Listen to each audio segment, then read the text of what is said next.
इस समय देश में औरंगजेब और मसूद गाजी जैसे आक्रांताओं को लेकर विवाद छिड़ा हुआ है और इस विवाद के बीच तमाम बयानबाजियां भी हो रही हैं। सड़क से संसद तक औरंगजेब और मसूद गाजी के समर्थक एक ओर बाबर तक की तारीफ कर रहे हैं तो दूसरी ओर सनातन समर्थक उनका पुरजोर विरोध भी कर रहे हैं। यूपी से महाराष्ट्र तक विदेशी आक्रांताओं को लेकर बवाल मचा हुआ है और इस बवाल के बीच आज से 2 दिन पहले राज्यसभा में समाजवादी पार्टी के एक राज्यसभा सांसद ने कुछ ऐसा बयान दिया कि जिसकी वजह से वो बयान लेकर समाजवादी पार्टी की आज भी जमकर धुलाई हो रही है और समाजवादी पार्टी के मुखिया अखिलेश यादव अपने ही नेता की सफाई देते फिर रहे हैं। सपा सांसद के बयान को लेकर यूपी के अलावा अन्य कई राज्यों में भी लोगों के बीच भारी आक्रोश देखा जा रहा है, खास करके राजस्थान में, और सियासी बयानबाजियां भी खूब हो रही हैं।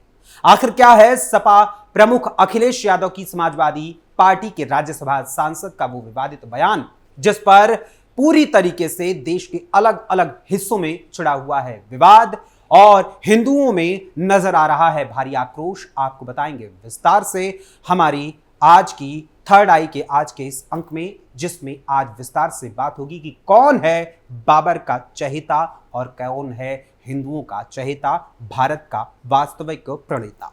नमस्कार, वंदे मातरम, कैपिटल टीवी उत्तर प्रदेश देख रहे हैं आप और मैं हूं आपके साथ अखिलेश पांडे।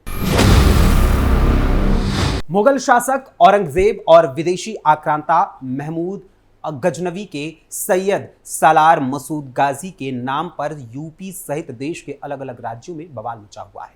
महाराष्ट्र के नागपुर में तो औरंगजेब के नाम पर ऐसी हिंसक आग लगाई गई कि कहीं पत्थरबाजी हुई, कहीं आगजनी हुई तो कहीं जमकर दंगाइयों ने तोड़फोड़ तक की और अब उसकी जांच भी की जा रही है और साथ ही देवेंद्र फडणवीस इस पर ताबड़तोड़ एक्शन भी कर रहे हैं।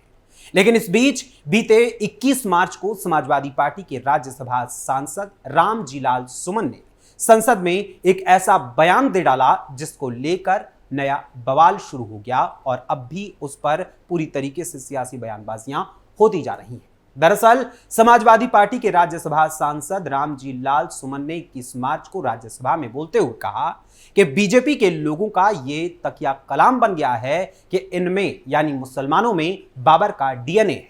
मैं जानना चाहूंगा कि बाबर को आखिर लाया कौन।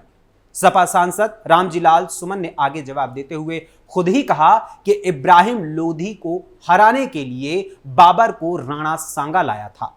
मुसलमान अगर बाबर की औलाद हैं तो तुम लोग यानी हिंदू उस गद्दार राणा सांगा की औलाद हो। यह हिंदुस्तान में तय हो जाना चाहिए कि बाबर की आलोचना करते हो लेकिन राणा सांगा की आलोचना नहीं करते। इसके साथ ही समाजवादी पार्टी के राज्यसभा सांसद रामजीलाल सुमन ने और भी कई बातें कहीं जिसके बाद सभापति ने उन्हें कड़ी चेतावनी भी दी और साथ ही अमर्यादित भाषा का इस्तेमाल न करने की हिदायत भी दे डाली। कौन है इसका ठेकेदार? हर बात में एक तो ये बीजेपी के लोगों का तकिया कलाम हो गया है सभापति महोदय कि मुसलमान इनमें बाबर का डीएनए है। उप सभापति महोदय मैं जानना चाहूंगा कि बाबर का डीएनए मुसलमान में है। हिंदुस्तान का मुसलमान तो बाबर को अपना आदर्श मानता नहीं है, वो तो मोहम्मद साहब को अपना आदर्श मानता है, सूफी संतों की परंपरा को अपना आदर्श मानता है।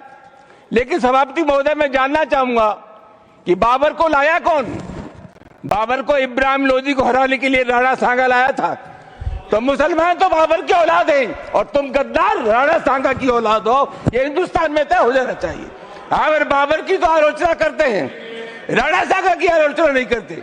सभापति महोदय ये बहुत सभापति महोदय ये देश की एकता का अनुभवी आदमी है, बातचीत में संसदीय मर्यादाओं का ध्यान रखें, संसदीय मर्यादाओं का ध्यान रखें।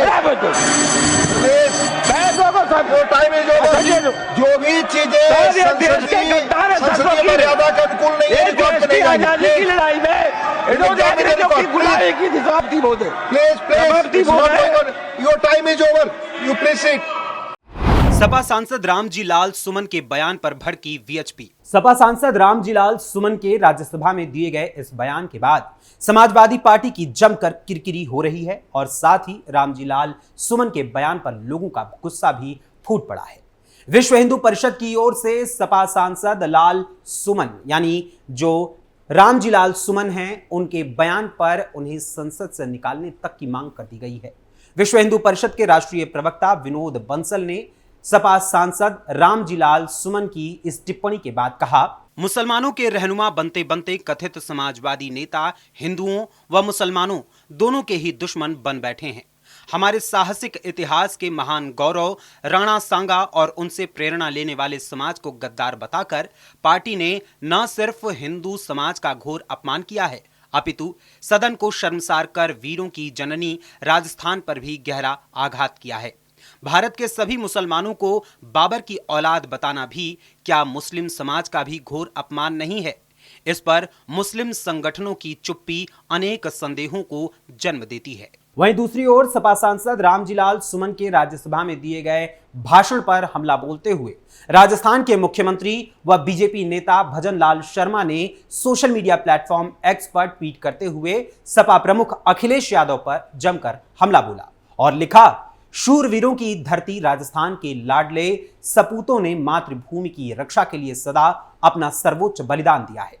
मेवाड़ के महान योद्धा राणा सांगा के बारे में समाजवादी पार्टी के सांसद का निम्न स्तरीय बयान न केवल राजस्थान की 8 करोड़ जनता को बल्कि संपूर्ण देशवासियों को आहत करता है। जिस महान योद्धा ने मुगलों से युद्ध में अपने शरीर पर 80 घाव झेले, उनको गद्दार कहना विपक्षी नेताओं की घटिया मानसिकता को दर्शाता है। वोटों के तुष्टीकरण के लिए ये लोग इतिहास पुरुषों का अपमान करने से भी नहीं चूकते हैं। इसके लिए सपा के राष्ट्रीय अध्यक्ष अखिलेश यादव को तुरंत देश से माफी मांगनी चाहिए और अपने सांसद पर अविलंब कार्रवाई करनी चाहिए। वहीं इसके साथ ही दूसरी ओर राजस्थान की डिप्टी सीएम दिया कुमारी ने भी सपा सांसद रामजीलाल सुमन के बयान पर हमला बोलते हुए एक्स पर ट्वीट कर लिखा, वीर शिरोमणि महाराणा सांगा जी, जिनके शौर्य की गाथा राजस्थान की मिट्टी के कण कण से सुनाई देती है, जिनकी वीरता की कहानी सुनकर यहां बच्चे बड़े हुए हैं, 80 घाव खाकर भी देश के लिए लड़ने वाले देशभक्त योद्धा के लिए कहा गया गद्दार शब्द न सिर्फ महाराणा सांगा जी और राजस्थान बल्कि देश के शौर्य और बलिदान का भी अपमान है। सपा सांसद रामजीलाल सुमन का यह बयान शर्मनाक और निंदनीय है। उन्हें देश की वीरता को कलंकित करने वाले इन कटु शब्दों के लिए सार्वजनिक रूप से माफी मांगनी चाहिए। वहीं इसी क्रम में राजस्थान के शियो से निर्दलीय विधायक रविंद्र सिंह भाटी ने भी सपा सांसद रामजीलाल के बयान पर रोष जाहिर करते हुए एक्स पर पोस्ट कर ट्वीट कर लिखा, प्रातः स्मरणीय वीर शिरोमणि महाराणा सांगा केवल एक महान योद्धा नहीं बल्कि साहस, स्वाभिमान और अदम्य पराक्रम के प्रतीक थे। उनकी वीरता ऐसी थी कि अनेकों घाव सहने के बावजूद उनका हौसला कभी नहीं टूटा। एक भुजा, एक आंख और एक टांग खोने के बाद भी वे युद्ध भूमि में पूरी दृढ़ता से डटे रहे। उनके शरीर पर युद्ध के दौरान 80 से अधिक घावों के निशान थे, इसीलिए उन्हें सैनिकों का भग्नावशेष कहा जाता था। महाराणा सांगा का चरित्र केवल वीरता तक सीमित नहीं था, वे न्यायप्रिय और उदार शासक भी थे। इसका उदाहरण तब देखने को मिला जब उन्होंने सुल्तान मोहम्मद शाह मांडू को युद्ध में पराजित कर बंदी बनाया, लेकिन अपनी विशाल हृदयता का परिचय देते हुए उसका राज्य उसे लौटा दिया। यह उनकी नीति, नैतिकता और नेतृत्व क्षमता को दर्शाता था।